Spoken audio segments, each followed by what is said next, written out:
I'll put out more videos like this, so like, subscribe, all that jazz, and thank you for watching. Now, I hope you learned something. This is just a little arena fight with BLUSQUAD812. Go to player, we were just literally fooling around in arena. We were like, okay, let's go fight these people. So we're going over the phase grid, and the horizontal lines that are green may look a little bit yellow to you. Those are like basically if you're standing in front of those on a side and you're editing that tile, you'll go below, but if you're not. So you can go out to the another edge, which is like a second barrier where the green meets, but you have to be very careful with that.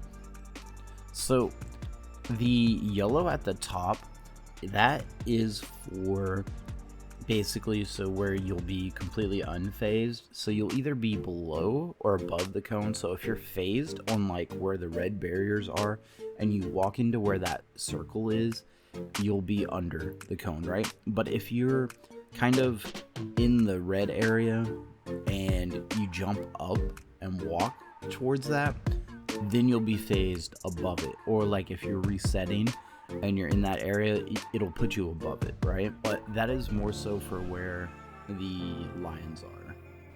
And both of these players have like 900 PR, by the way.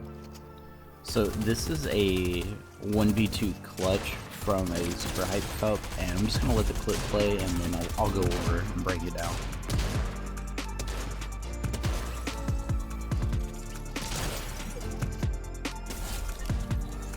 So this is from their point of view.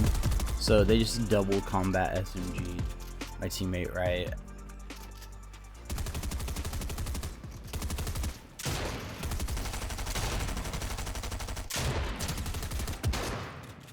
But right here, as soon as I get the cone phase, whenever he edited the cone, I went under it, right?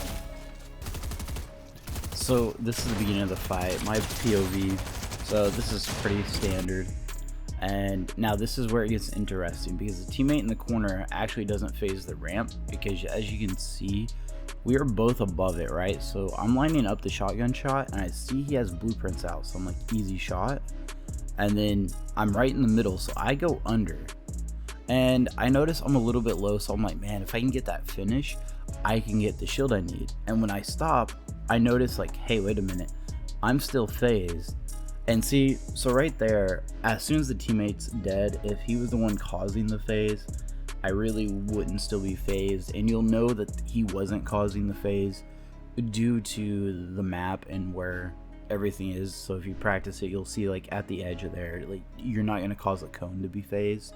So what was going through my mind there at the one spot is, so when I'm under the cone after I get the finish, I walk back under the cone because I know that I'm in my enemy's box, right? Like I have no protection, so the cone is actually going to act for my protection, and I'm not going to try to break out because I know as soon as I switch to something else, or like I try to reload my SMG, they're just going to edit on me.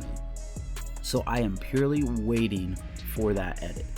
And now enemy could have done something like edit out of the box, open it, and then edit the cone, and then I probably would have been in trouble, but they didn't. They just wanted the 50-50. Everything still applies, but the yellow lines are more so for like if you're doing a half edit and you want to be up or below it, but everything else is pretty similar.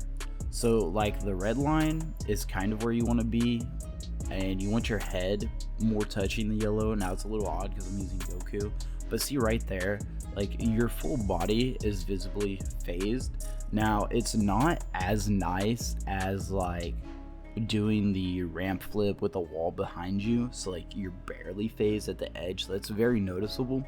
But what you can do is you can phase, quickly shoot, and then jump up and be on the back side of the room.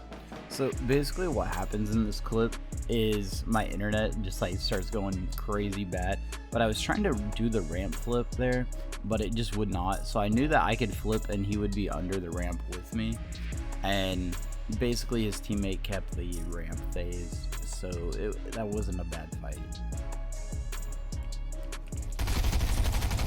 Oh my god.